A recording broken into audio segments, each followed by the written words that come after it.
Emmanuel Hazard qui donne procuration à Françoise Choroux. Nous avons Sylvain Castagnier qui donne procuration à Christian Bandolère. Hélène Janet qui donne procuration à Philippe Alamalan. Bruno Laquet qui donne procuration à Justine Lepie. Après le deuxième rapport, Vincent Laval de Noir, on verra, mais je prends ta procuration à partir de l'heure à laquelle tu dois partir. D'accord. Et voilà tout ce que j'ai. Donc pour le moment, on a l'absence de la procuration de Mme Armelle Andréis, de Paula Gouen, de Dimitri Faro et de Marie Duchère, de Laurent Lacroix, qui arrivera. Donc on va surveiller les arrivées et noter les arrivées successives si elles y sont. En tout cas, on a le quorum et on peut donc démarrer. Alors, en introduction de ce conseil,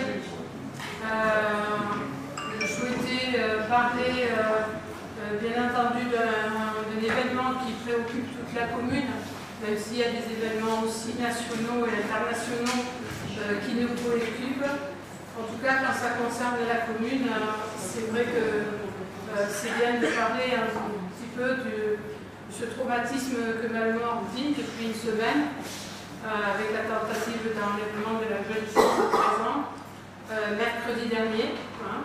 Et sans nous étendre, mais sans débat, je voulais juste vous faire un retour de l'action qu'on a pu porter dans cette crise, puisque il est vrai que depuis une semaine, je reste, et avec mon équipe que je remercie, particulièrement préoccupée.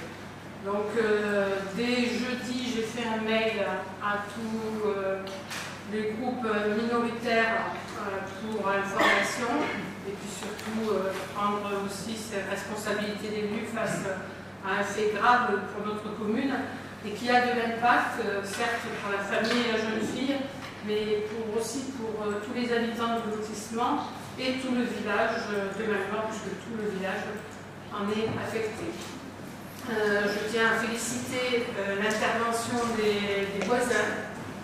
Voisins vigilants prend tout son sens lorsqu'il y a un événement comme ça qui arrive, puisque mercredi soir, la jeune fille rentrait, donc arrivée des 3 membres de l'opposition de M. Farage. Bonjour. Bonsoir. Donc, les voisins ont donc très bien réagi et ont pu neutraliser cet individu face à la détresse de la jeune fille en attendant l'arrivée des gendarmes qui sont arrivés rapidement, ont pu mettre l'individu en garde à vue. Et pour ma part, avant de communiquer, j'attendais des certitudes, et les certitudes, j'ai pu les avoir vendredi en fin d'après-midi, puisque nous étions en contact bien entendu avec les gendarmes et la major, qui m'a informé de la bonne nouvelle de l'incarcération de l'individu le temps de l'enquête. Donc enfin, nous étions à ce moment-là soulagés. Mais pour autant, il reste une angoisse, une inquiétude que j'ai pris en compte, puisque samedi, j'ai vu la famille et les voisins, et qu'ils avaient besoin aussi de mettre en place une cellule d'écoute. Donc c'est ce qu'on a fait aujourd'hui, avec un courrier à tout le lotissement, pour mettre en place une cellule d'écoute en fait avec l'agence régionale de santé. Et côté collège, il y avait aussi une demande de jeunes filles par l'intermédiaire de la principale. Nous avons mis les référents gendarmerie, donc ce n'est pas la même organisation, et mis en place aussi cette cellule d'écoute. Donc bien entendu gérer aussi les médias pour éviter l'emballement, la surmédiatisation et la psychose. Et maintenant il est temps de travailler à cet apaisement et vraiment à cette écoute à mettre en place. Voilà. Donc quelque chose sur la commune qu'on ne souhaite jamais, en tout cas, voilà, tous les malades ne sont peut-être pas, ne sont pas tous internés, et nous avons là un cas très particulier qu'il a fallu gérer. Voilà. Ça risque peut-être d'être le début de la violence dans le village, parce que nous avons tout de même une faune énorme qui risque d'arriver, et que l'on voit actuellement. Bon, Armel, j'ai dit que je faisais une information sur les faits, qu'on n'entamait pas un débat là-dessus, et je pense que justement, il ne faut pas aller vers ces propos-là, qui sont assez choquants d'ailleurs, mais plutôt rassurer et mettre en place un accompagnement lorsque cela arrive. Voilà. Donc je vous propose donc on a un ordre du jour. Alors est-ce qu'on peut avoir, parce qu'on avait prévu oui, donc on avait prévu parce que le rapport numéro 1 concerne l'hôpital, donc une subvention des communes pour le centre hospitalier.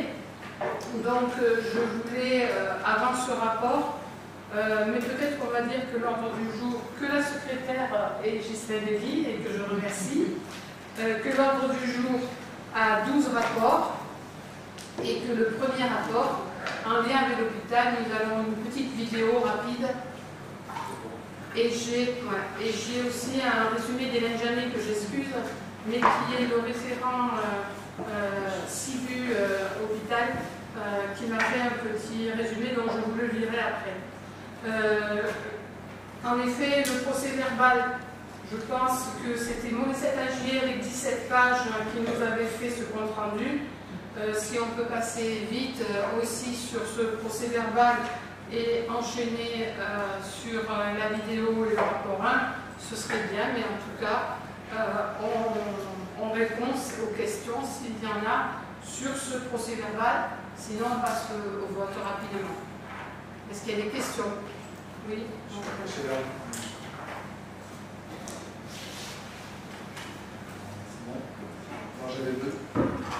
Besoin de faire apporter une précision sur la déclaration numéro 2.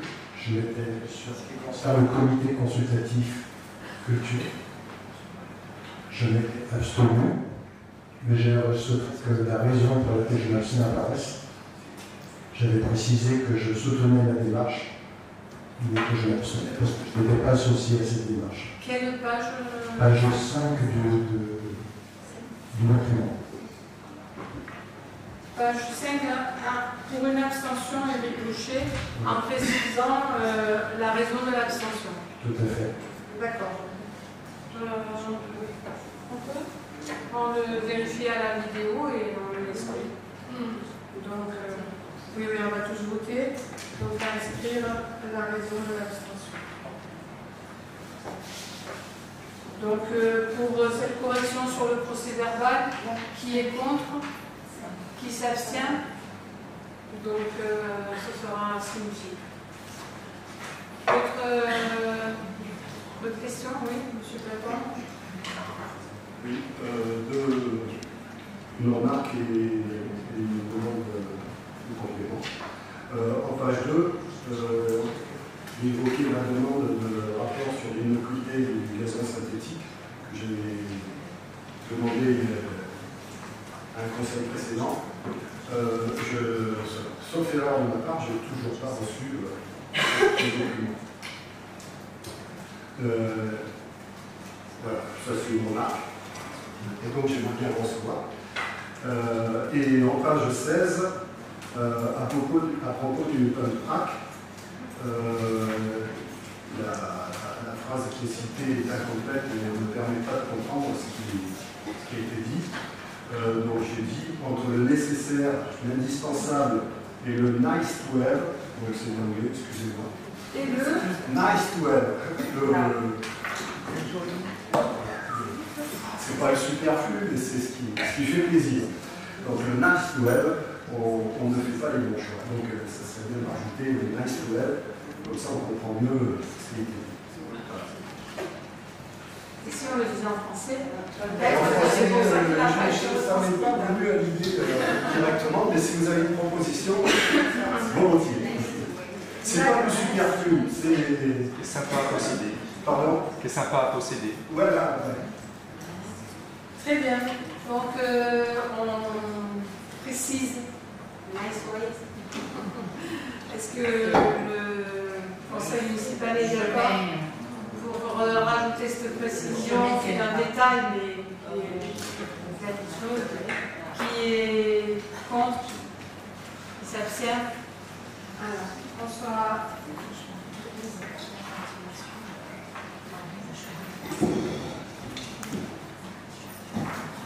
Donc, après ces deux précisions demandées, on peut passer au vote du procès-verbal. Qui est contre? Qui s'abstient? Et donc, vote à l'unanimité du procès-verbal du 12 juillet. Je vous en remercie. Alors, on va lancer la vidéo du futur projet du centre hospitalier du Pays Salonnais avant de passer le rapport.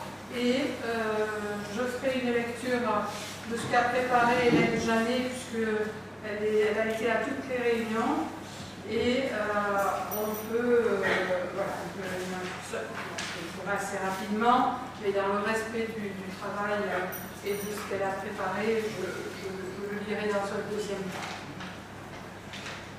Les techniciennes à la vidéo, si ça ne dure pas longtemps.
Voilà, donc c'était juste une petite introduction qui nous permet en effet d'aborder que c'est quand même important pour notre territoire, puisque depuis 2008, aucune construction d'hôpitaux dans la région ne s'est faite.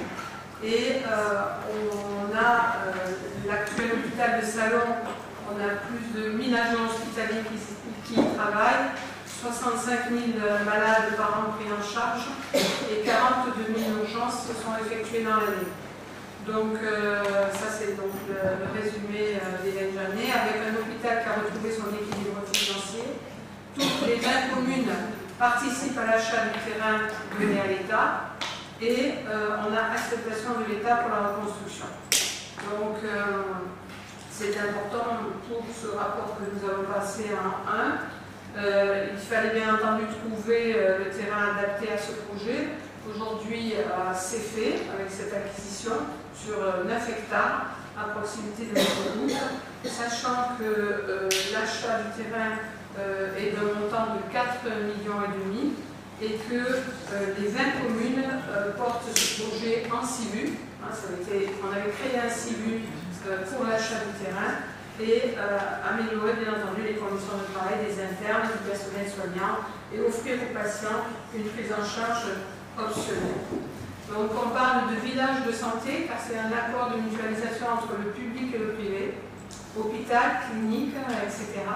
Tous dans le même but et la même ambition avec plusieurs partenaires, un parking adapté, des salles d'opération mutualisées selon les besoins. Donc en plus de l'hôpital, il y aura bien entendu un hôtel hospitalier qui est prévu pour améliorer les services aux patients et leurs accompagnants qui seront donc hébergés temporairement sur un lieu non médicalisé. Les internes seront aussi logés afin d'éviter les déserts médicaux et garder nos futurs médecins. Il est prévu plus de consultations, plus de passages aux urgences.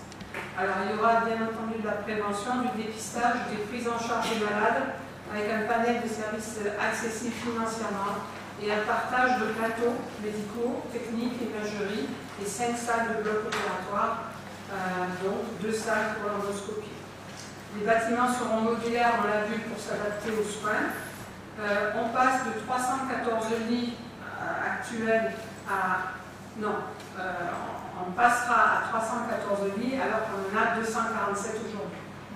On privilégie l'ambulatoire et l'hôpital de jour au maximum dans tous les domaines. Et il y a bien entendu la communauté professionnelle, le monde libéral à l'hôpital. Juste Hélène précise, puisque c'était une demande que j'avais faite, Hélène Jean, notre maire, a demandé qu'il soit créé aussi un pôle femmes par rapport aux violences faites aux femmes et aux enfants, et dans chaque hôpital à voir, puisqu'on parle de 2027. Alors, le budget de l'hôpital, c'est un budget à 167 millions d'euros.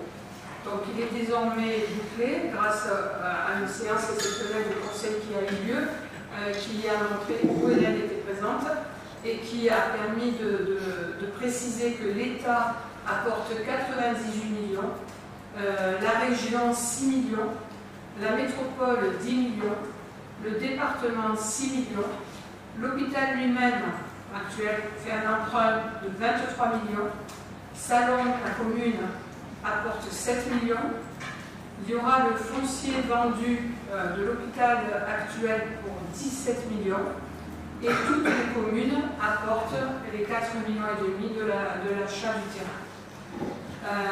Voilà, ce futur hôpital fera office d'exemple en termes de démocratie sanitaire et de développement durable, et on saura garder la gérontologie en ville qui s'agrandira aussi.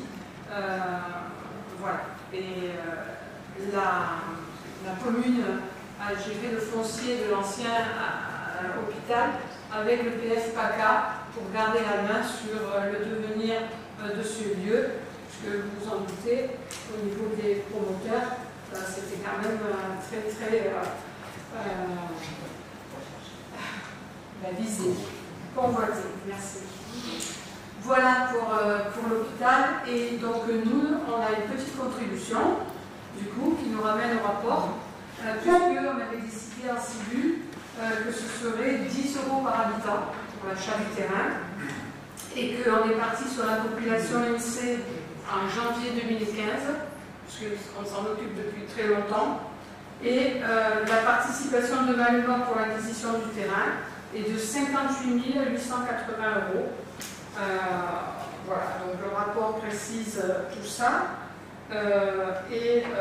Nous, on doit délibérer pour approuver le versement d'une subvention d'équipement au profit de l'hôpital de Salon de Provence, du pays salonnais, hein, c'est pas trop bien inscrit, de 58 880, correspondant à un forfait par habitant de 10 € en référence à la population lycée du janvier 2015, d'autoriser Madame le maire à signer la convention annexée établie entre la commune de Malmort et l'hôpital de Salon de Provence et d'inscrire les crédits nécessaires, ça c'est un point important, au budget principal 2024 de la commune en section d'investissement au chapitre 204, subvention d'équipement versée.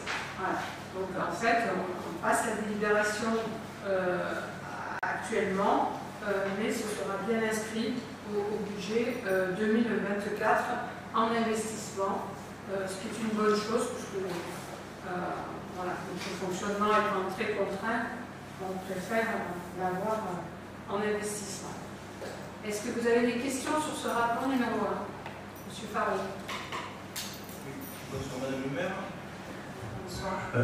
Ça y est, ça marche. Donc merci pour toutes ces précisions. Notre groupe souhaiterait qu'il lui soit communiqué les références parcellaires de cet hôpital parce qu'on n'a pas réussi à les trouver et on pense que ce serait intéressant qu'on puisse se pencher dessus. Donc savoir si vos services peuvent nous les transmettre. Et donc merci pour tout ce résumé et ces informations à foison. Est-ce que l'intégralité des données que vous venez de nous donner sera dans le compte rendu ou est-ce que vous pourriez nous les transmettre séparément? Parce qu'il y en a beaucoup et je vous avoue qu'on n'a pas eu le temps de tout noter. Oui, bon, ben, alors je pense qu'on pourra aussi mettre la vidéo sur le site. Oui, il y a pas de... Et la superficie, donc la zone, c'est la zone des Gadons, et elle fait 9 hectares et demi. D'accord, on pourrait avoir les références parcellaires, parce que c'est grave comme... Non, mais on le voit sur le plan, moi je n'ai pas les références parcellaires moi-même. On va aller chercher. Mais voilà, vous pouvez aller chercher à partir du moment où on le situe. Mais on travaille un peu, nous aussi.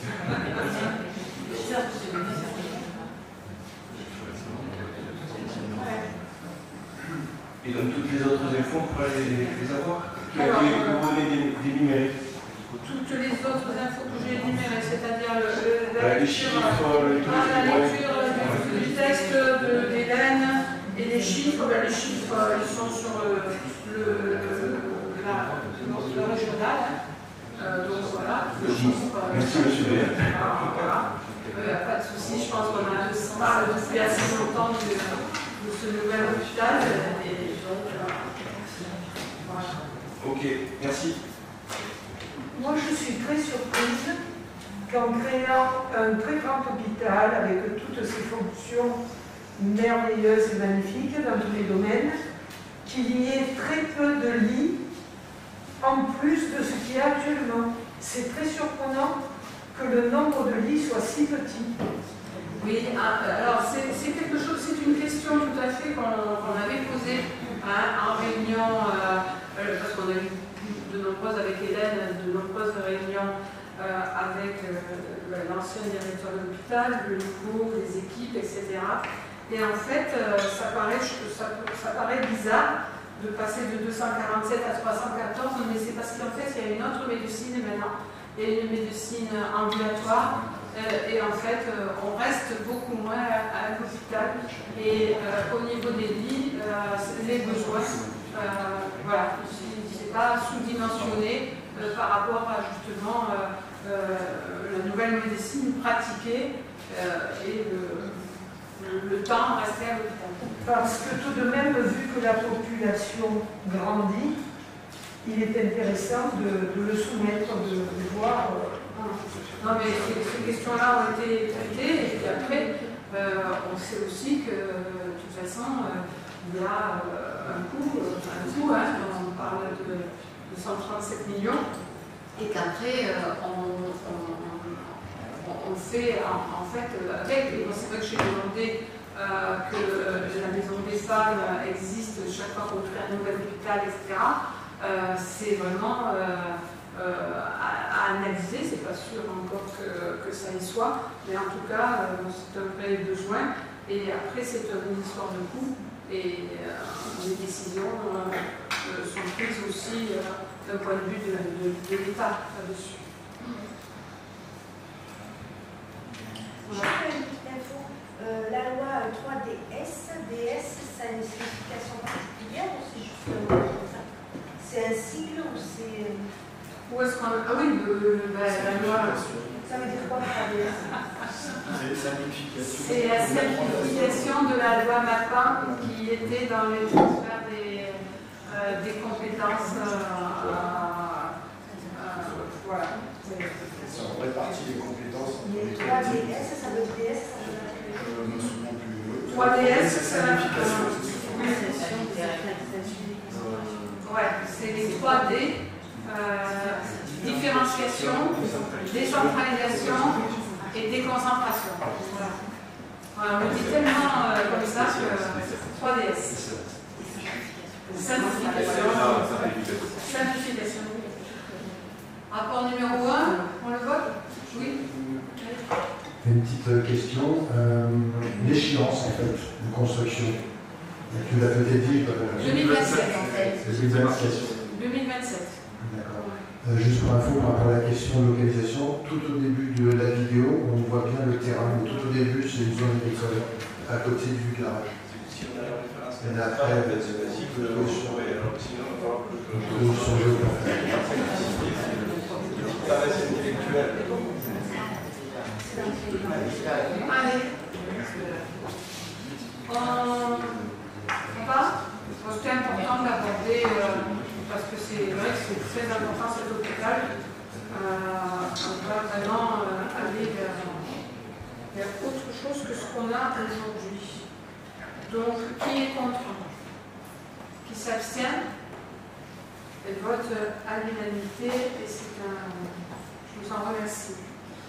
Le rapport numéro 2, Vincent va nous le présenter et après il va nous quitter.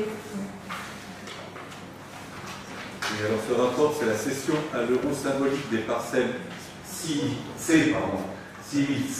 et C6017 au profit de la métropole Aix-Marseille, située quartier d'Ifumade à Malmort, nécessaire à la réalisation d'une centrale photovoltaïque sur l'installation de stockage de déchets non dangereux en post-exploitation, donc la déchetterie. Alors, pour petit rappel, toute cession d'immeubles de droit réel immobilier par les communes de plus de 2000 habitants donne lieu à une délibération motivée du conseil municipal portant sur les conditions de la vente et ses caractéristiques essentielles. Le conseil municipal délibère au vu de l'avis de France Domaine. Alors, par contre, il existe une jurisprudence, la jurisprudence Fougerolles, dans un arrêt du 3 novembre 1997 qui vient régler ce principe en validant la vente par une commune d'une parcelle de terrain à un prix largement inférieur à sa valeur. Le juge avait estimé que cette vente était justifiée par des motifs d'intérêt généraux et comportait des contreparties suffisantes. Voilà, au sein du périmètre retenu pour la promesse de ces parcelles, ont été identifiées comme 2 parcelles communales correspondant aux anciens chemins ruraux. Vous avez le plan joint au rapport. Il s'agit aujourd'hui pour la métropole d'Aix-Marseille d'acquérir à l'euro symbolique ces 2 parcelles pour pouvoir conclure le bail avec le groupement L'Auberge et lancer la phase du chantier du projet. Alors la première parcelle, la 6016, elle a une contenance de 344 m², la seconde 6017, une contenance de 2387 m². En date du 3 juillet 2023, France Domaine a été consultée et elle avait estimé ces 2 parcelles à 3500 €. La commune a souhaité donner suite à leur sollicitation dans les conditions prévues par la jurisprudence Fougerolles. La cession donc sera faite à l'euro symbolique et est justifiée par les retombées indirectes du projet pour la commune. Le développement du projet a apporté un groupe de travail spécifique sur l'éducation de l'environnement et en complément et pour faciliter l'émergence de ces projets pédagogiques sur la thématique de la transition énergétique, le projet prévoit un mécénat de 3 000 € par an. De plus, la métropole Aix-Marseille prend en charge les frais liés à cette acquisition, les frais de géomètre, les frais de droit et honoraires liés à l'acquisition. Donc il est donc proposé aux membres du conseil municipal d'approuver la cession à l'euro symbolique de ces parcelles à la métropole, d'indiquer que l'ensemble des frais liés donc, sera à la charge de la métropole Aix-Marseille-Provence et d'autoriser Madame Le Maire à signer l'acte notarié et à signer la convention s'y rapportant.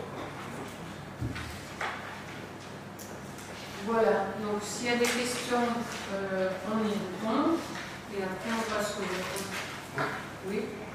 Oui, j'aimerais savoir si la métropole est vraiment un si grand manque d'argent qu'elle n'est pas capable de payer 3 500 € au prix normal des terres, de ces terres en question.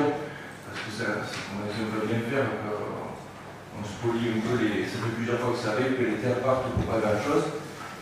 3 500 € c'est quand même pas non plus fou, mais en même temps, ça finit par faire de l'argent. Et l'argent c'est important, y compris pour nos contribuables dont nous sommes.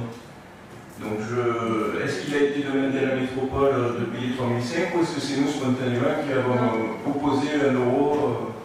Voilà. Est-ce que ça aurait mis le projet en péril si ça ne se faisait pas aussi? Voilà. Question. Monsieur Faro, je peux vous dire qu'en effet, c'est la première proposition qu'on a faite quand on a vu le tarif de France Nouvelle, 3 500 €, la métropole le peut. Mes services ont fait la demande à la métropole. Et en fait, ce qui mettait en péril, c'était surtout l'avancée du chantier, de quelque chose qu'on doit délibérer pour pouvoir faire, parce qu'on avait déjà retardé le chantier d'1 an par rapport aux études de 4 saisons et à la montée des coûts de matériel au niveau photovoltaïque. Donc on souhaite vraiment que le projet démarre à l'automne et redemander, ce qui nous semble assez dérisoire, 3 500 € à la métropole, remettez en question en fait carrément, je peux vous le dire, le démarrage des travaux dès l'automne. Et comme on est sur ces aides indirectes, etc., on a préféré ne rien bousculer et pouvoir que la métropole commence les chantiers à l'automne plutôt que de refermer et d'insister sur ces 3 500 €. Donc la métropole a refusé l'offre de 3 500 € qu'on lui avait fait. Oui. Vous avez l'écrit de la métropole, est-ce qu'on pourrait consulter? On a des retours de mails, bien sûr, là-dessus. Les services à Vincent. Les services de l'urbanisme. D'accord. Et donc, en fait, si on avait mis 3 000, je ne comprends pas, parce que quand on fasse une session notariale à 1 € ou à 3 500 €, la procédure est identique. Non, c'est par rapport à la délibération aussi. C'est-à-dire que ça va passer aussi en délibération métropolitaine la semaine prochaine. Et qu'après, si on changeait l'ordre de l'entrée, ça veut dire 2 mois de plus, ça veut dire décembre, et après, ça veut dire une année encore. Si on avait proposé 3 500 €, on serait sur des rails à 3 500 €. Non, parce qu'eux, ils délibèrent aussi là-dessus. Donc en fait, on reculait tout dans le temps. Voilà. Ok. Donc, si je comprends bien, c'est pour du photovoltaïque, c'est bien ça? Oui, c'est sur le le charge. photovoltaïque, le gars de ce photovoltaïque, va aller où? Alors, on est sur un montage un petit peu particulier, à Vincent. C'est marqué dans la convention entre la commune et la métropole. Là-dessus, on parle du... Le photovoltaïque va produire de l'électricité, et cette électricité va servir à alimenter quelque chose sur la commune, ou est-ce qu'elle va être revendue à EDF au profit de la métropole ou au profit de la commune? Non, on n'est pas sur... Ça n'a pas rendu au profit de la métropole ni de la commune. Et c'est la mairie qui paye. Après, en compensation, on arrive à 3 000 € pour mettre Je peux vous expliquer. Donc, en fait, l'opérateur, ce moment-là, c'est Enercop, c'est une coopérative d'énergie renouvelable. Elle vendra c'est une coopérative citoyenne. Et donc, elle vendra l'énergie à ses clients, qui peuvent être des communes ou des particuliers. Voilà. Pour en revenir sur les 3 500 €, si vous lisez la convention, il y a 3 000 € par an qui sont reversés sur le territoire et sur, alors, je ne me rappelle plus pendant combien de temps, 10 ans, 13 ans, démesuré, ça rapportera beaucoup plus au territoire que les 3 500 € de la vente du terrain. Pendant 25 ans. 25 ans. Donc ça rapportera beaucoup plus que les 3 500 € de la vente. Voilà. Donc l'électricité, elle est réinjectée dans le réseau et vendue par la métropole. Comment elle s'appelle? C'est aujourd'hui c'est libéralisé, c'est plus EDF qui vend toute l'électricité. Il y a diverses sociétés, la J. Et quand même ça repasse dans le juridique existe comme tout l'électricité. Et la COP c'était marqué au milieu du rapport. Le matériel photovoltaïque, il sera payé par la métropole? Alors, là, le rapport est sur la cession à l'euro symbolique. On ne va pas rentrer dans le détail de tout le projet. Il y a eu beaucoup de réunions, il y a eu beaucoup d'ateliers participatifs à l'époque, on a commencé depuis longtemps. Donc, je propose qu'on reste sur le rapport, qui est la cession à l'euro symbolique de ces deux petits chemins. Et après, on va pas aller dans le détail du Juste une réflexion pour finir, juste parce que M. Platon, je ne comprends pas tout à fait votre positionnement. Mais moi, je n'aime pas le mélange des genres. Donc, c'est-à-dire que là, on parle de la métropole à qui on va payer 3 500 €. Et le mécénat, c'est une entreprise privée qui va le faire, c'est pas la métropole. Donc, ça n'a absolument rien à voir. Le mécénat, ils peuvent le faire malgré les 3 500 €. Ça n'a rien à voir. Donc, le mélange des genres, si ça vous plaît, moi, je n'aime pas trop. Mais les arguments qui sont là sont pas sûrs. C'est une convention entre toutes les parties. Et donc, c'est une convention et ça a été négocié entre tout le monde. Et là, c'est nous qui payons. Si c'est la métropole, c'est la métropole. C'est nous qui payons aussi. On paye 3 500 €. C'est votre choix. Bon, allez, on chipote pour pas aujourd'hui avec. J'ai juste une question. Ces parcelles appartenaient à la commune? Oui, c'est chemin.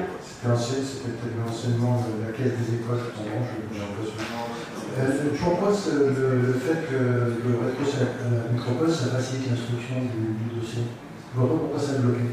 Parce que ça a bloqué par rapport à cette propriété, à la surface. Il fallait qu'on finisse de régler ce foncier. C'est des parcelles communales. Oui, dans le transfert à la métropole. Oui, mais quand on transfère, je comprends, c'est très bien, ça facilite la démarche, mais je n'arrive pas à comprendre pourquoi ça bloquait. En tant que, comme c'est la collectivité, donc il n'y a pas de raison, c'est pas un élément bloquant.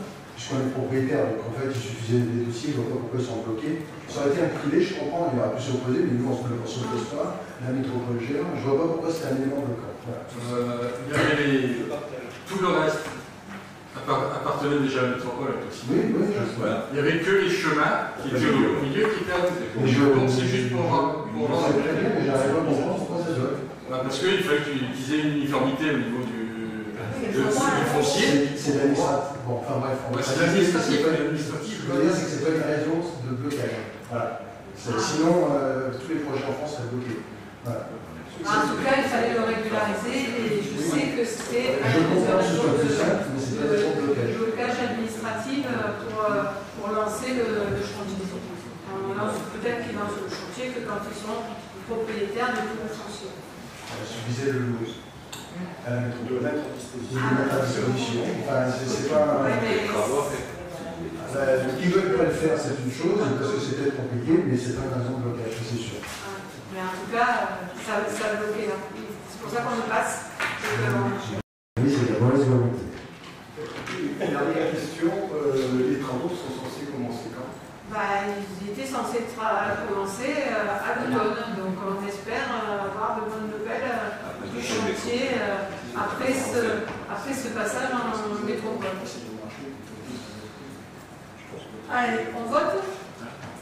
Qui est contre? Qui s'abstient?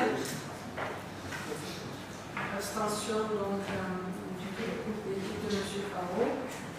Et vote à la majorité. Merci. Vincent, président, je prends du coup la procuration de Vincent à partir de 2015. Le rapport numéro 3. Donc on va les traiter les uns après les autres, mais ça concerne le 3, le 4 et le 5. En fait, c'est un passage, les trois rapports concernent le passage à l'instruction comptable et budgétaire qui s'appelle la M57. Elle s'étend à toutes les collectivités au 1er janvier 2024. Et ça vient se substituer à la M14 pour les communes, à la M57 M52 pour les départements et à la M71 pour les régions. Donc en fait, ces instructions sont des référentiels de normes comptables qui avaient la particularité de retracer par des comptes spécifiques les compétences propres à chacune de ces collectivités. Donc en 2015, avec la création des métropoles, ça a nécessité un référentiel qui reprenait l'ensemble des compétences dont elles héritaient des communes, du département et de la région.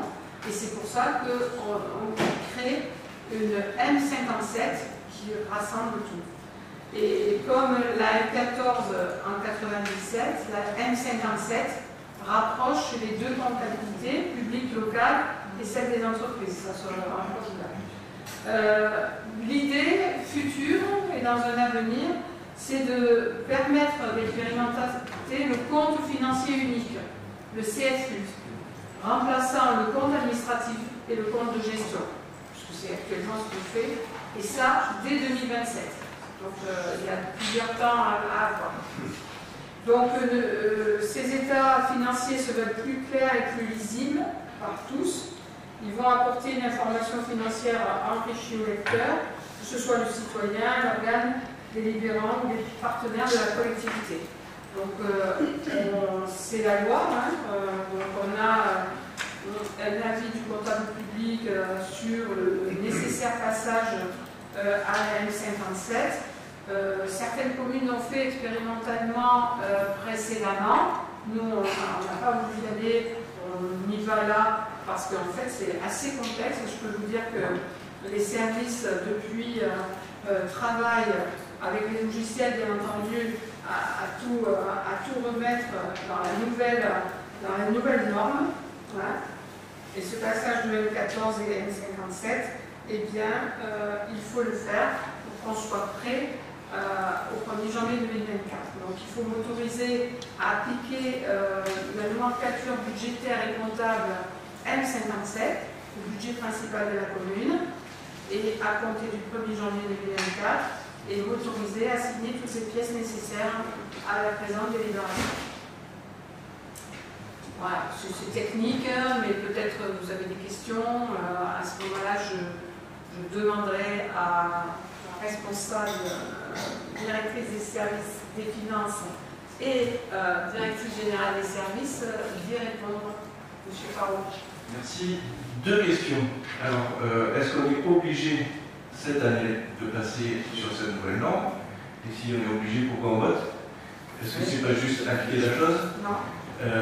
Et donc, est-ce que c'est obligé au 1er janvier ou est-ce qu'on peut attendre? Et deuxièmement, quel va être le coût en termes de logiciel pour la commune? Parce que j'imagine que, comme à chaque fois qu'on fait une réforme, il y a un logiciel acheté qui coûte les yeux de la tête.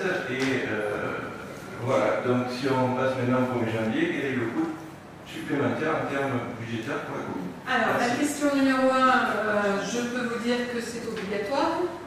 On est obligé de voter et chaque commune doit voter, même si c'est obligatoire, aussi bizarre que cela paraît. En tout cas, c'est une délibération qu'il faut qu'on porte.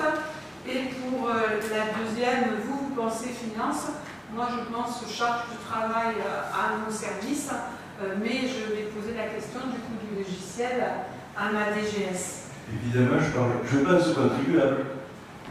Oui, mais on peut penser à tout, quoi, aussi.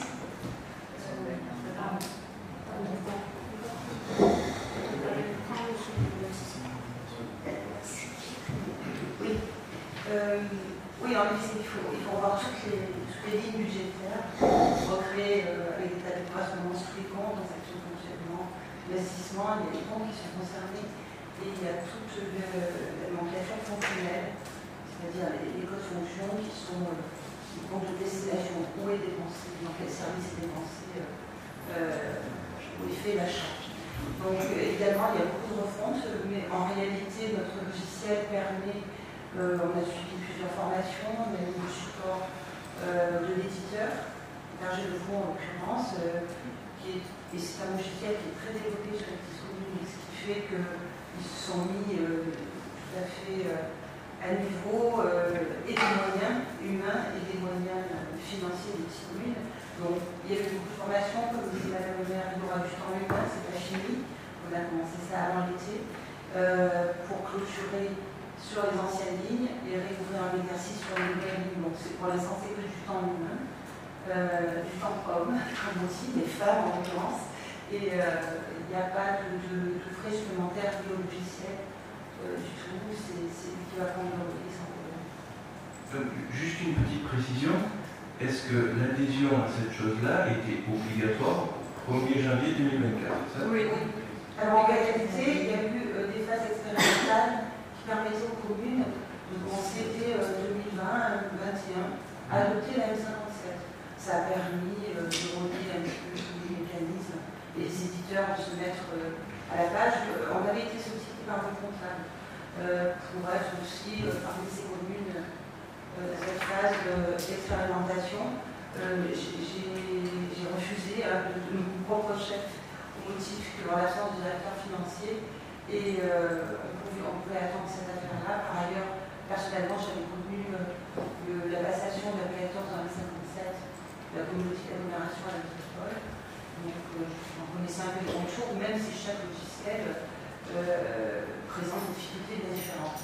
En l'occurrence, ce logiciel-là a vraiment facilité les tâches par rapport à ce que j'ai connu, mais il nécessite quand même un peu de temps et toute cette application de travail encore. Donc ça va être au long cours jusqu'à la clôture. Il y aura la phase délicate du début d'année, puisqu'il y aura les rattachements et les contrepassations dans une autre. Voilà. Il y aura des jeux d'écriture qui vont jouer sur deux référentiels.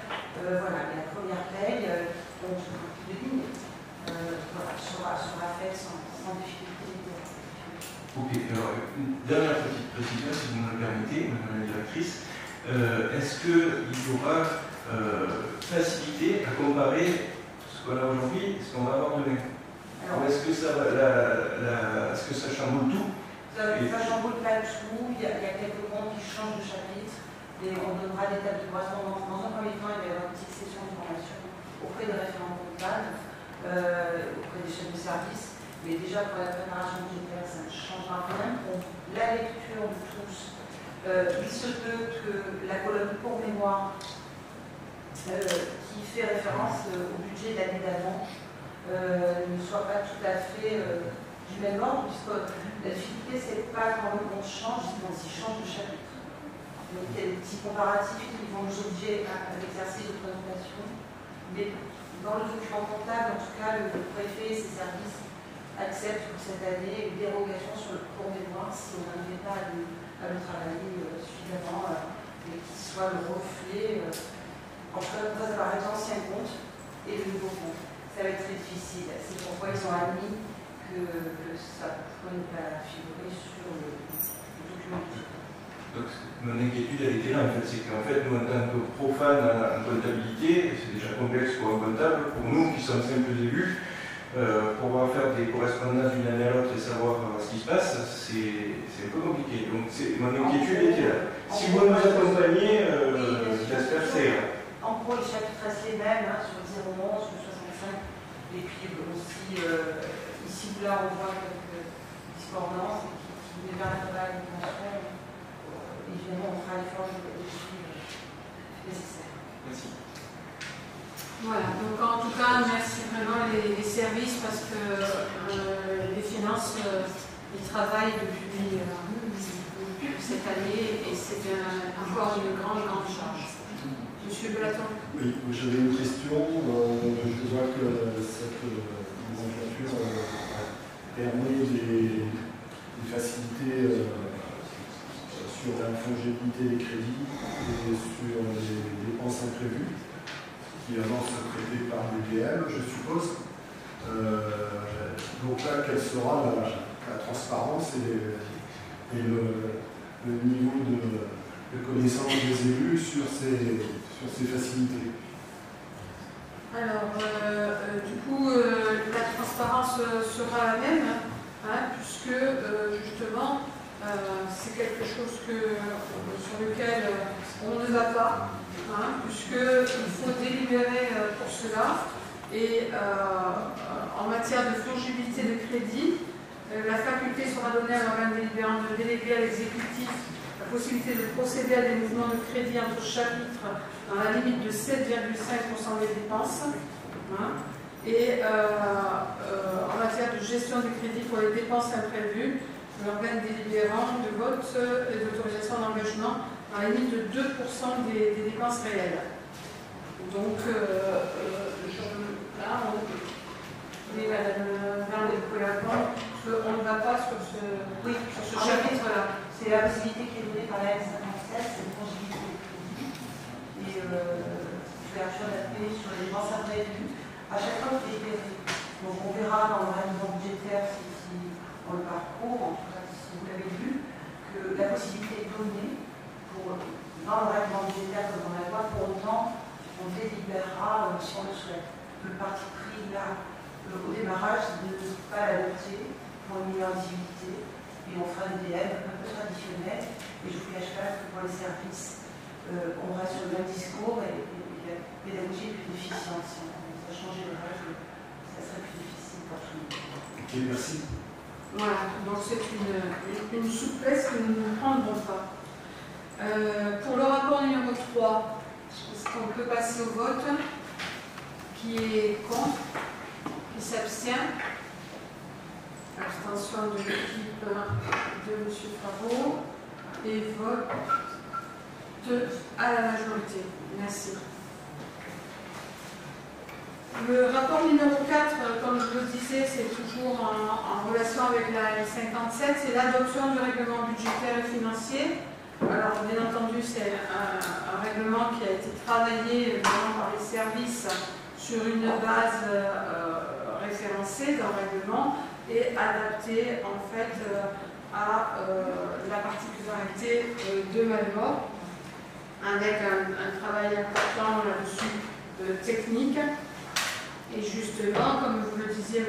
Platon, sur ces souplesses-là, ces deux souplesses-là, eh bien, pour la transparence et pour aussi ne pas désorganiser les services qui sont maintenant entrés dans ce travail en chapitre, avec la possibilité de ne pas justement utiliser de l'un à l'autre, ou en tout cas d'être carré lorsque c'est nécessaire, ils en font les demandes, de travailler avec les cadres sur le même fonctionnement. Voilà.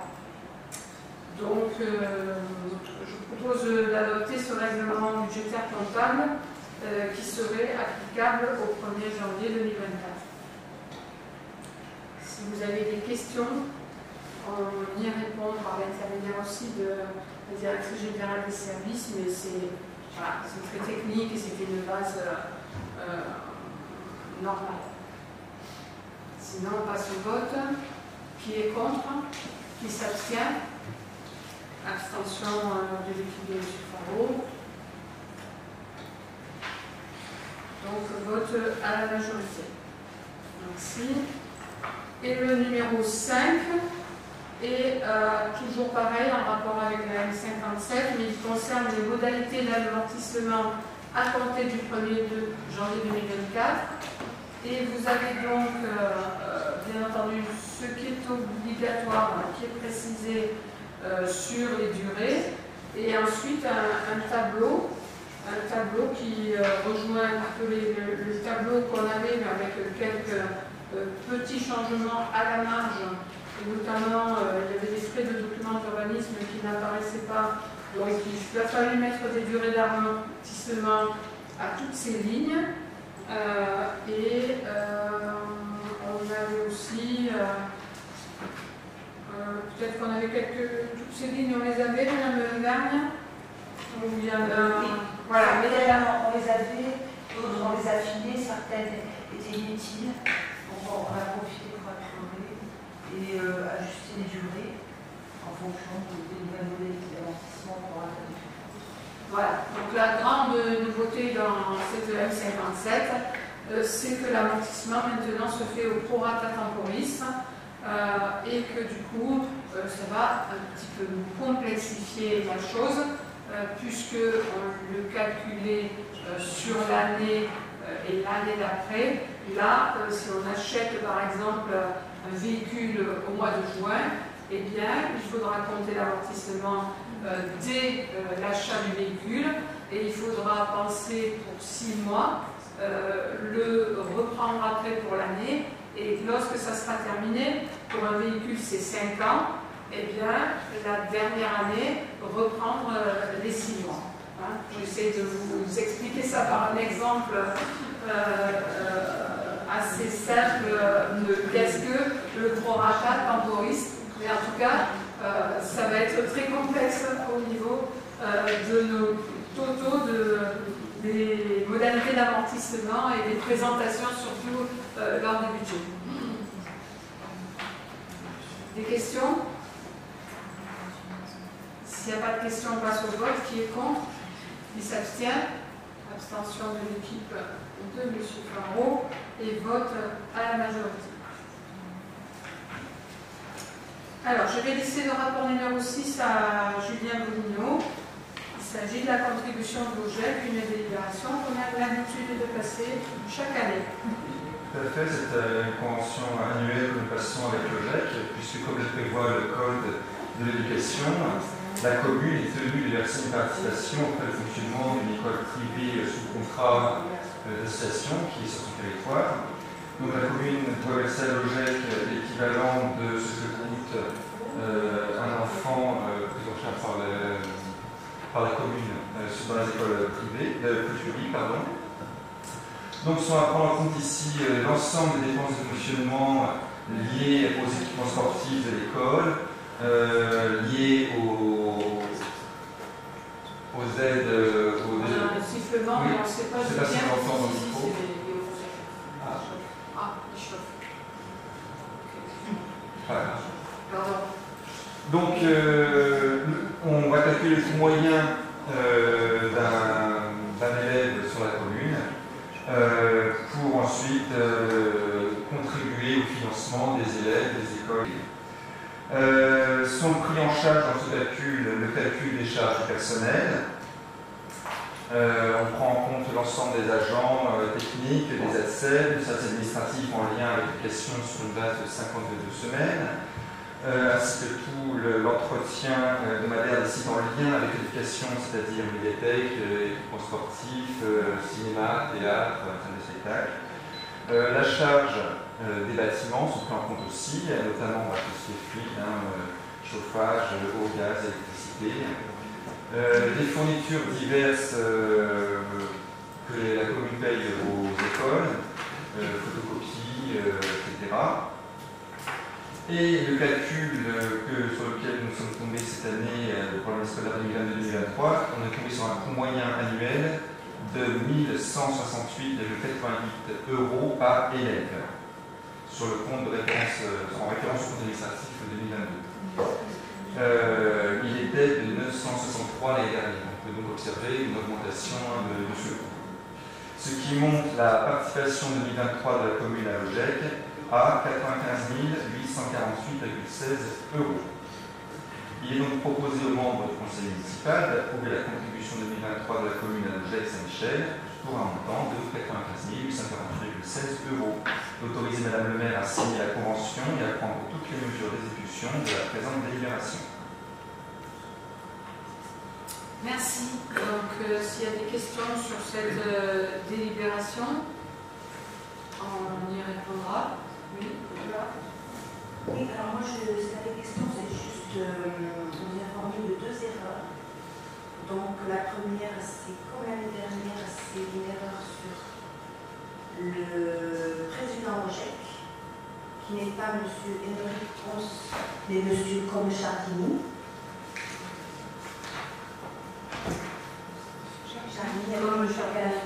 Oui, nous l'avons reçu de toute façon. Oui, mais là, elle est oui, dans la convention, on le corrigera. Et ensuite, une deuxième erreur sur votre convention, les employés territoriaux dans l'enseignement privé, ça n'existe pas.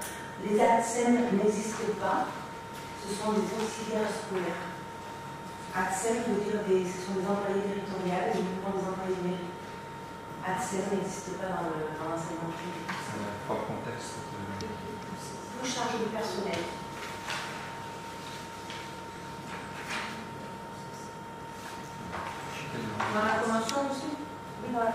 Le nom dans le rapport.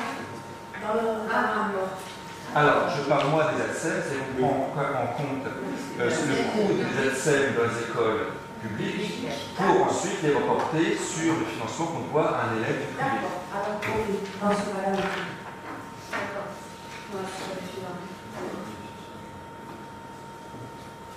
Très bien. Donc on voit que ça fluctue chaque année et que voilà, là on est en plein dans la crise énergétique et les coûts. C'est ce qui explique l'augmentation des coûts. Ça explique. Voilà.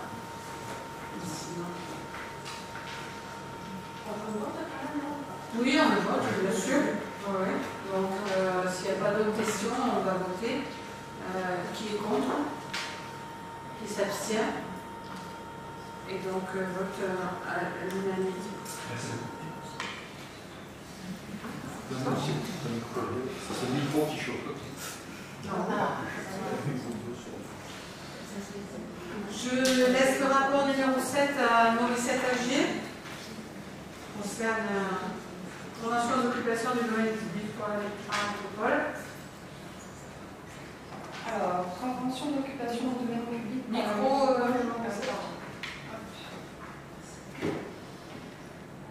Convention d'occupation du domaine public par la métropole Aix-Marseille-Provence relative à la mise en place de plateformes volontaires affectées à la récupération des textiles, neige, maisons, chaussures. Suite à l'appel à projet métropolitain concernant la collecte des textiles, neige, maisons et chaussures, la métropole a désigné l'opérateur Provence TLC. La société Provence TLC, spécialisée dans la collecte par un apport volontaire du tri du recyclage textile, neige, maison, voilà. Sa situation privilégiée permet à Provence TLC d'offrir une prestation de collecte dans toute la région PACA et de créer de l'emploi local pour les personnes en situation d'insertion. Les textiles collectés seront soit mis à la vente par l'opérateur, transformés en chiffon et filochés ou valorisés énergiquement. L'objectif est de faire progresser le recyclage des textiles et d'en valoriser au maximum le traitement. Le dispositif retenu par la métropole est à ce jour celui en matière de proximité et d'efficacité et le plus cohérent, la mise en place de points d'apport volontaires. La métropole, quant à elle, s'engage à mener des actions d'information et de sensibilisation à la population sur la collecte des textiles. Ainsi, l'approbation de la convention d'occupation du domaine public tripartite fixant les obligations de partie doit être signée entre l'opérateur Provence TLC, la commune et la métropole Aix-Marseille-Provence. Pour information, Malmort compte 3 points de récupération sur son territoire: Netto, avenue Craponne, parking ancienne gendarmerie, collège, et il y a aussi à la déchetterie, juste pour information. Après avis à la Commission des affaires institutionnelles du 19 septembre 2023, il est proposé aux membres du Conseil municipal d'autoriser Madame le maire à signer la convention tripartite 2023-2028 entre la commune de la métropole et la société Provence TLC relative à la mise en place de points d'apport volontaires affectés à la récupération des textiles, des neiges de maison et chaussures.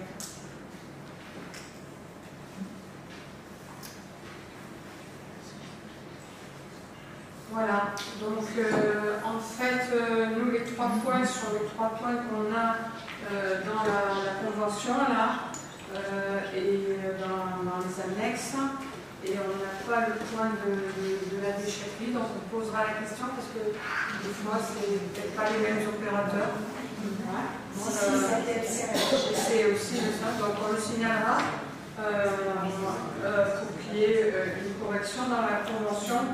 Au niveau de ce 4e point qui est à la déchetterie. Est-ce qu'il y a des questions là-dessus? Il n'y en a pas, donc on peut passer au vote. Qui est contre? Qui s'abstient? Et donc vote à l'unanimité avec ce petit signalement du 4e point. Morissette, le rapport numéro 8 avec un contrat avec Alcom.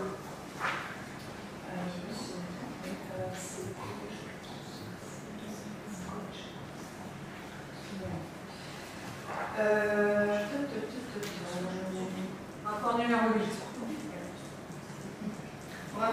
information, l'entreprise TLC se situe sur Victoire.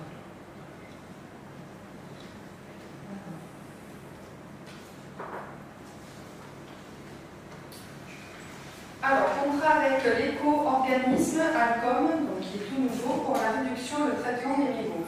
Alcom est un éco-organisme agréé par l'État par arrêté ministériel du 28 juillet 2021 ayant pour charge la responsabilité élargie des producteurs.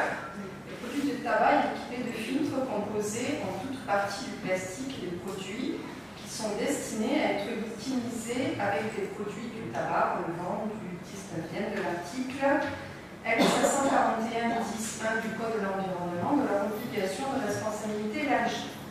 La mission d'Alcom est de participer à la réduction de la présence de déchets issus de produits du tabac, schématiquement appelés mégots, jetés de manière inappropriée dans l'espace public.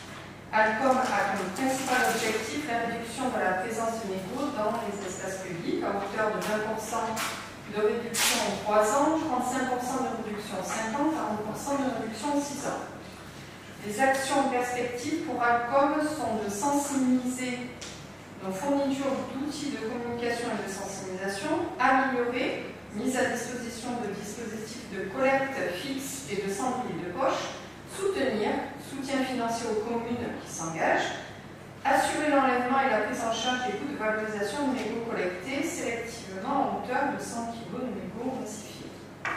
Dans ce cadre, Alcom propose de contractualiser avec la commune de Malmort en charge du nettoiement des voiries publiques sur la base d'un contrat type unique. En contrepartie, la commune s'engage à réaliser un état des lieux sur la problématique mégots, mener des actions de prévention et de sensibilisation, élaborer des mesures spécifiques dans son règlement de police municipale via un arrêté, produire un bilan annuel. Conformément au contrat Alcom, apportera un soutien financier à hauteur de 1,58 € par habitant, soit 9 691,72 € par an versés en N+1. Après avis de la Commission des affaires institutionnelles du 19 septembre 2023, il est proposé en membre du Conseil municipal d'approuver les termes du contrat type entre la commune de Malmort et Alcom pour la durée de l'agrément et d'autoriser la commune à signer le contrat ainsi que tout document afférent à ce sujet.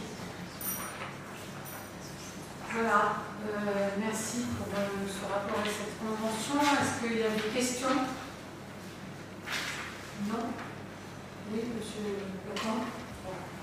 Je vais faire une remarque, c'est pas une question. Donc, Alcom, c'est une société qui est financée par les cigarettiers, les marchands de tabac, et donc cette démarche alors moi, je vais voter pour. Je prends les 9 691 € volontiers. Mais il faut être parfaitement conscient que c'est vraiment du greenwashing, c'est-à-dire que Alcom, c'est financé intégralement par les cigarettiers, les marchands de tabac, le secteur du tabac, et on est donc dans un fonctionnement parfaitement pervers où les producteurs de tabac, donc de mégots, mais aussi de cancer et de maladies respiratoires, financent les communes, donc elles ramassent leur saloperie. Donc, voilà, il faut en être conscient. Alors, les mégots, c'est dégueulasse, c'est sa licence, ça pollue, c'est vrai, il faut les ramasser, mais voilà. Donc, je prends les 9 691 € en toute conscience, et je me demande si des fois, il ne faudrait pas, avec ce financement, financer une campagne anti-tabac ou reverser intégralement cette somme à un centre anti-cancer. Et on continue d'avoir les mégots dans les... Non, on ramasse. Ça, il n'y a pas de problème. Je pense qu'on a déjà commencé sur la commune, et je vais laisser la parole à Françoise, puisqu'avec le conseil municipal des jeunes, ils ont vraiment été sensibilisés à ça, à la dernière campagne de ramassage de pollution. Et le constat est parti que c'était vraiment les mégots au sol qui étaient une pollution visible.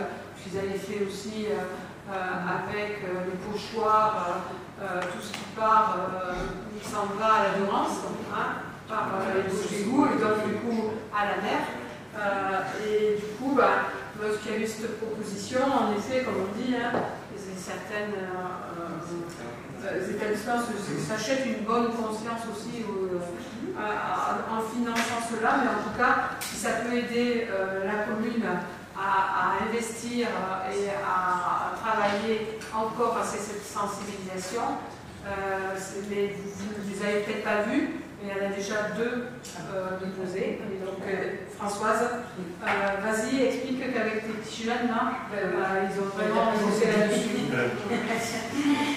Oui, le CNJ a été fortement sensibilisé donc, aux pollutions visibles et, comme tu l'as bien dit, a participé au ramassage des pollutions visibles dans le comité organisé à l'UNI.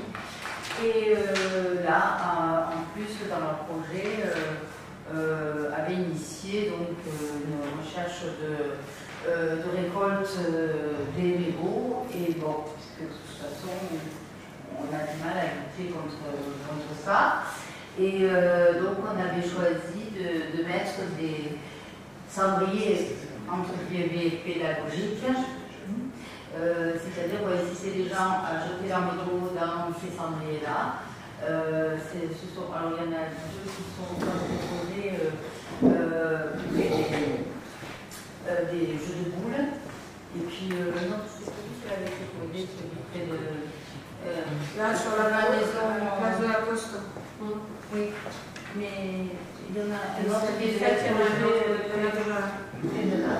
la salle de fête. Et donc, ça consiste à, plutôt que de jeter les mégots par terre, s'amuser à choisir, par exemple, thé ou café, OM ou voilà, PSG. Et ça, ce seront donc les enfants qui vont choisir quoi mettre comme choix. Et parallèlement à ça, donc également, on a cherché à trouver des pochoirs qui vont être, on va dessiner avec des pochoirs au niveau des bouches d'égout pour éviter que les mégots partent à la Durance, à la mer, et voilà. Donc, le CNJ, entre autres, bon, ainsi que des photographies qui vont être mises aussi par la pollution, mais voilà, ça c'est. Voilà, vraiment, ils sont vraiment investis là-dedans. Virginie, tu as quelque chose à ajouter? Oui, moi je voudrais ajouter une chose. C'est très bien d'apprendre aux gamins de ne pas jeter les mégots. C'est encore beaucoup mieux de leur apprendre à ne pas fumer et à ne pas faire de mégots. C'est comme tous les déchets. Attends, pardon, c'est pas les enfants qui vont mettre les mégots, ce sont les joueurs de boules, les fumeurs adultes. C'est pas. Mais c'est dans des poubelles, c'est pareil. Tu parles des poubelles sous prétexte que. C'est Virginie qui a la parole. Oui, alors en effet, lors de la dernière collecte organisée par 2017, effectivement, on a constaté que les mégots, c'était une des choses que l'on ramassait le plus. Mais il y a 3 ans, lors de notre premier ramassage avec le Conseil municipal des jeunes, là aussi, c'était considérable ce qu'on a ramassé comme mégots. Et alors, ce qui nous avait, et ce qui faisait beaucoup tromper, c'était que c'était devant les écoles. Dans les écoles, il y avait une tonne de mégots. Donc, ça a fait la transition avec Julien.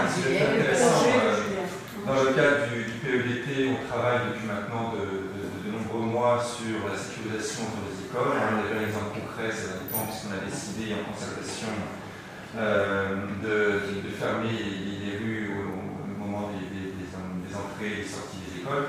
On voudrait maintenant aller plus loin, donc les SPLT ont commencé à travailler sur une zone sans tabac autour des écoles, justement pour éviter ces déchets, mais aussi cette pollution olfactive qu'on a sous le nez des enfants au moment des sorties et des entrées à l'école. Et ce qui pourrait évidemment, j'espère, considérablement limiter ces déchets de mégots autour des écoles. l'éducation commence aussi par là. Mauricette, juste une petite info au passage, et puis comme ça fait une super transition. Prochaine opération, mercredi 25 octobre à 14h devant le collège, opération nettoyant la nature. Et mercredi 25 octobre, après-midi. C'est pas mal. Après-midi. C'est pas mal les personnes. C'est pas mal, la place à tout à l'heure. C'est pas mal les personnes.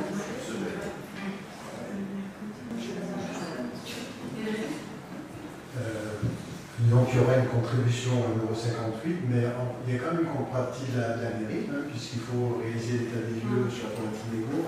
Il y a 4 points auxquels il faut donc les plus hauts. Donc ça va financer le temps, j'imagine. Comité consultatif environnement. Bon, voilà, tout va bien. Mais au-delà des mégots, en fait, il y a une problématique plus globale des déchets. Donc en fait, il y a un financement là, mais est-ce qu'il n'y a pas l'opportunité de mener une campagne de sensibilisation sur les incivilités? Parce qu'en fait, les mégots, c'est vrai que c'est très grave, il y a un souci.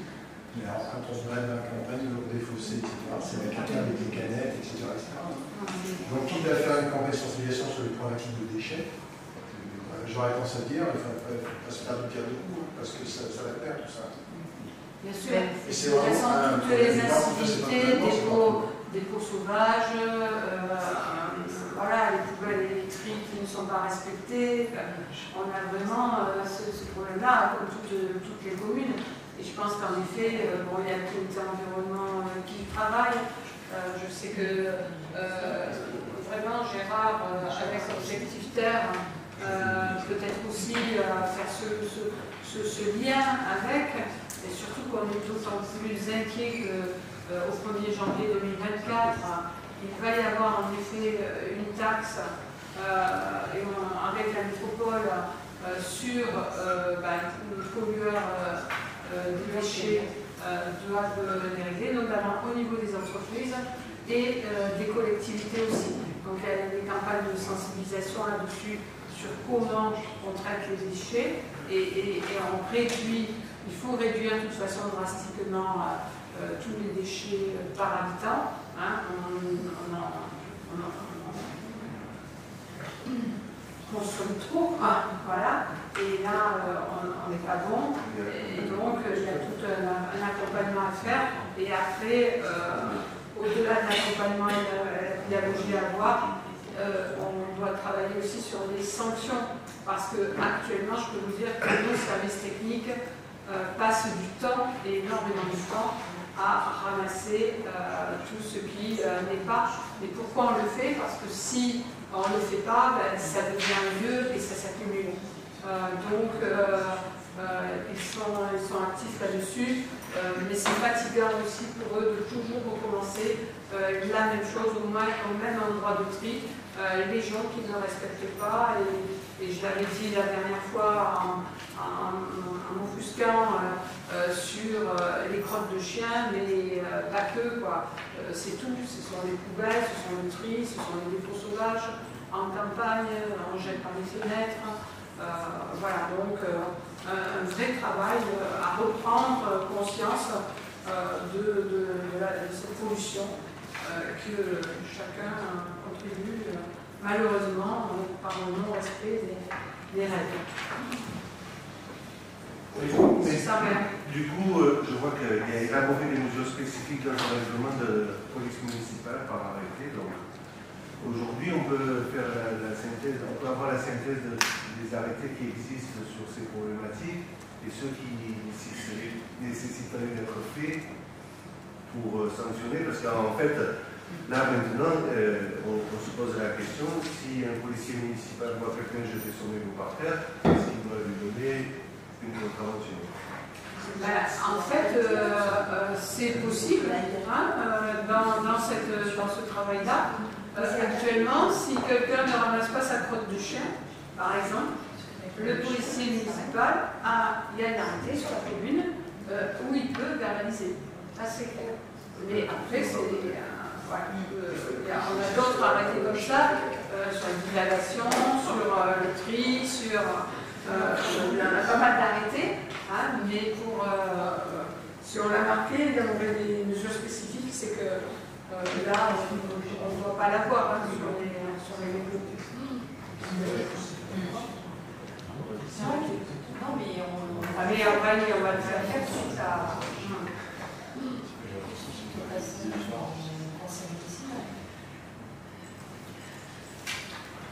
On vote ce rapport numéro 8. Qui est contre? Qui s'abstient? Et donc, vote à l'unanimité, merci.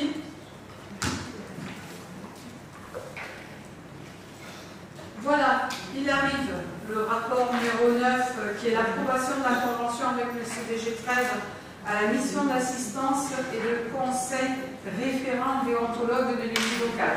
On en a parlé à plusieurs conseils, on attendait que le CDG délibère et nomme une personne. Donc, à la personne de Jacques Calmette, ancien magistrat de l'ordre judiciaire, nommé pour 3 ans référent déontologue des collectivités et agent du département, ainsi que la signature de la convention d'adhésion à la mission, nous avons notre référent déontologue pour Malzor. Donc il est proposé d'adhérer à la convention de mission d'assistance du référent déontologue de l'élu local proposé par le CDG 13 et d'accepter la désignation de M. Jacques Calmette en qualité de référent déontologue et de m'autoriser à signer la dite convention. Voilà, donc, je me souviens quand j'oubliais, on attendait que le CDG délibère, donc c'est chose faite et maintenant nombreuses communes doivent avoir le même référent déontologue, ce qui est bien parce que je veux dire, c'était la loi au 1er juillet, au 1er juin 2023, mais c'était pas facile à mettre en place. Donc là, le CDG, à la demande des communes, a accéléré et a le référent déontologue pour les communes. Des questions? Non? Donc on peut passer au vote. Pas de questions, mais satisfaction que cette mesure se mette en place. Elle a été proposée depuis longtemps. Et le passé était très nécessaire. Ça a évolué depuis, c'est très bien, mais c'est très bien qu'il y ait le déontologue. Il ne faut pas s'en servir. Voilà, vous avez la convention qui explique comment on le sollicite. Et, qui est contre? Qui s'abstient? Et donc, vote à l'unanimité. Je rajouterais à un déontologue qu'il y avait une autre proposition, c'est pas de rapport, hein, mais c'était d'avoir un médiateur dans la commune. Et ça me paraît aussi utile.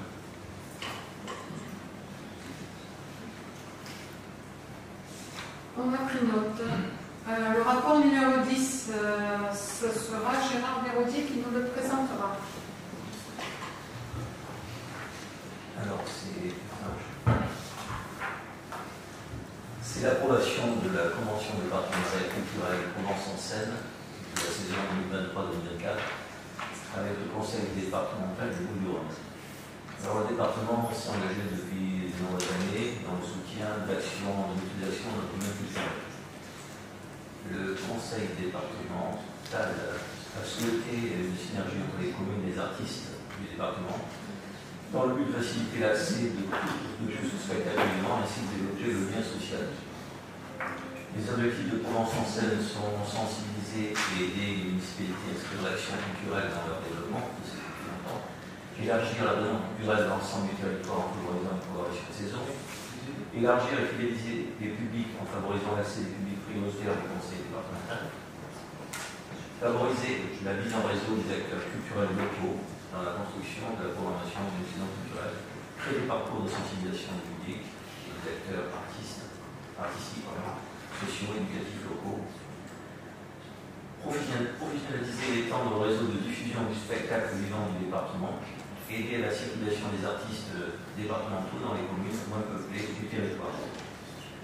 Le dispositif Provence-en-Seine est destiné à aider les communes de moins de 20 000 habitants, à diffuser des spectacles vivants d'artistes professionnels du département en leur apportant une expertise artistique, une aide financière, une aide administrative et juridique et un accompagnement. En adhérant à Provence-en-Seine, la commune entend développer de bonnes pratiques en matière de conception, de programmation et de saison culturelle du spectacle vivant, de conditions d'accueil d'artistes et des spectacles programmés, de diversification des relations avec le public, de concertation et de mise en réseau des acteurs locaux. Le département s'engage à participer sur la base de prix de vente des spectacles conventionnés et de l'opération d'accompagnement tel qu'il est arrêté dans le catalogue Provence en scène à hauteur de 50%, fourni d'ailleurs ce qui concerne une commune entre 6 000 et 20 000 habitants. Cette aide porte uniquement sur les spectacles et les opérations d'accompagnement inscrits dans le catalogue Provence en scène qui 2023-2024, c'est normal. Pour les spectacles de Provence en scène dont l'entrée est payante pour le public.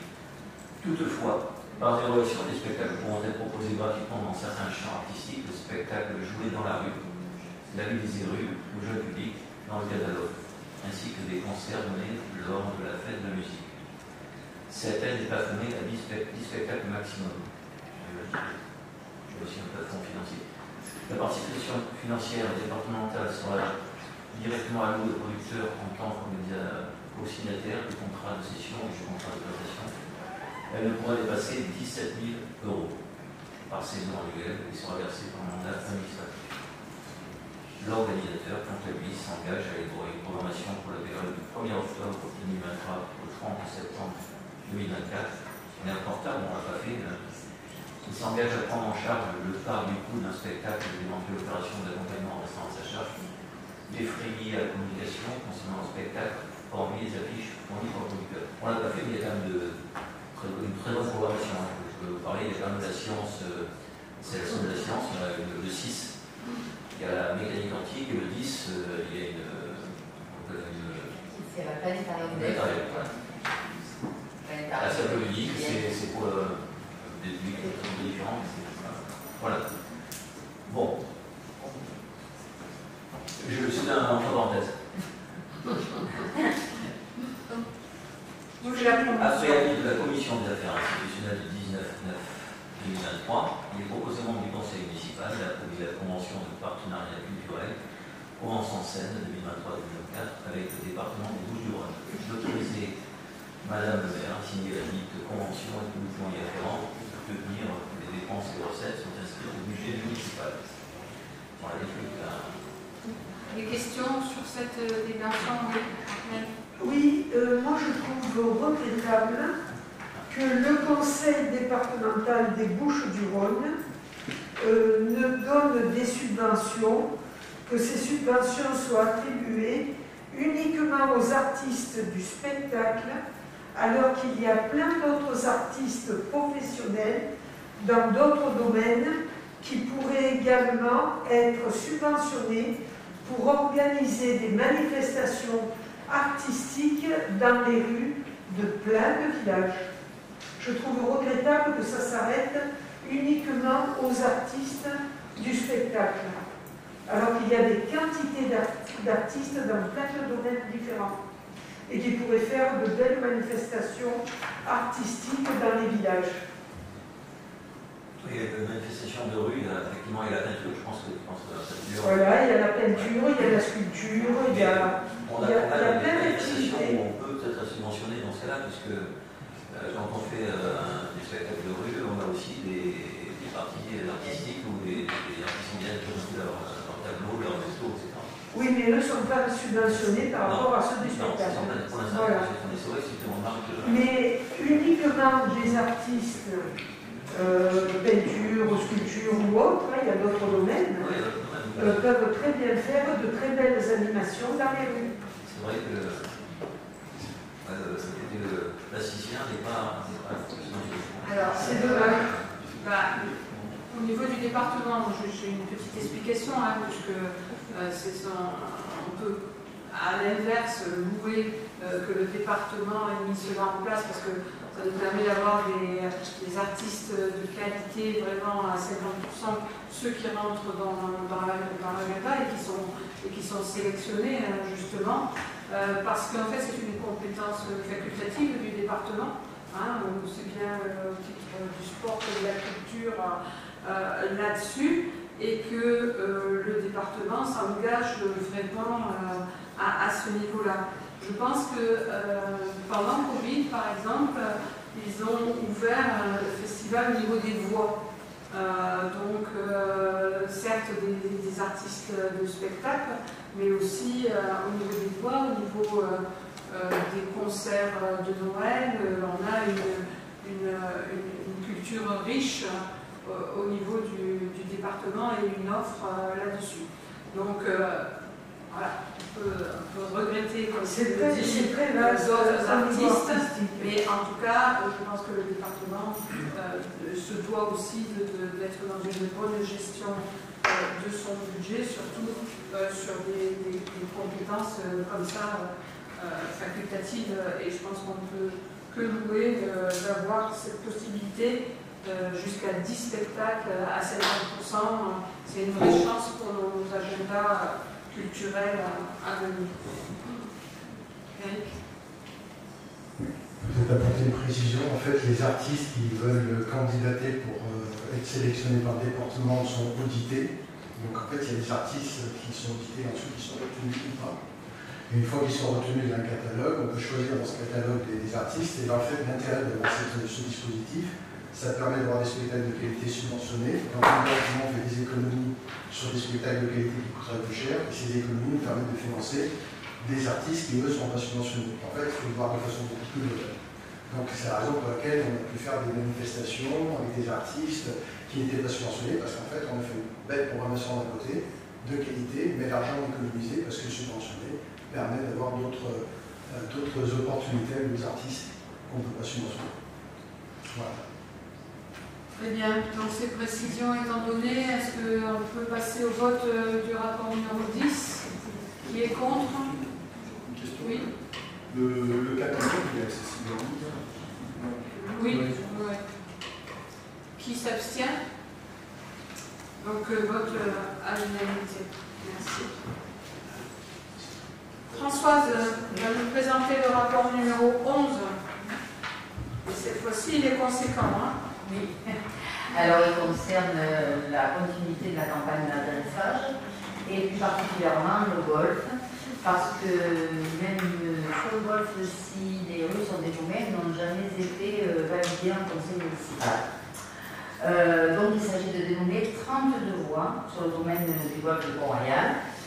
Le domaine du golf donc, ne possède à ce jour aucune dénomination officielle de ces voies ayant fait l'objet d'une délibération en conseil municipal.